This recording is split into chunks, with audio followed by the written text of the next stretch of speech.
So my question is, when we are doing auxiliary engine decop, Yes. when we are overhauling the con rod, especially the in the serration part, we are doing the test to find out any cracks are there. Suppose if we found out there is a crack and we don't have any spares, so what is the right action for it?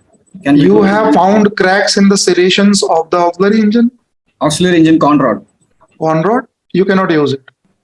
We cannot use it. No, simple. You Okay. cannot. That's why there are three generators. One is not running. Still, two are enough to propel the ship. Okay, sir. Right. So no is the option. We cannot do anything.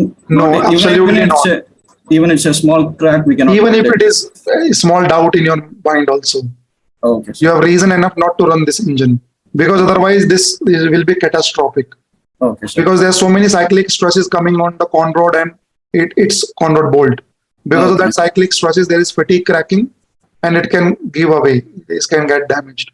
And once this con rod is or this bottom end, this con rod bolts are broken, it is medium speed engine. It can destroy the complete engine. Okay, sir. Okay. Thank you, sir. I hope from this technical workshop you must have got a little bit idea ki how this workshop works and why it is important for you to go through those dreamer package, visionary package, achiever package, electrical package, and never to shy away from investing on yourself, because in the long run that is the only thing that pays. So if you want faster promotions, if you want respect on ship, whether you are a marine engineer or an ETO, electrical officer, these packages on Merchant Navy Decoded website are meant for you. Jai Hind, Jai Bharat, Jai Mata.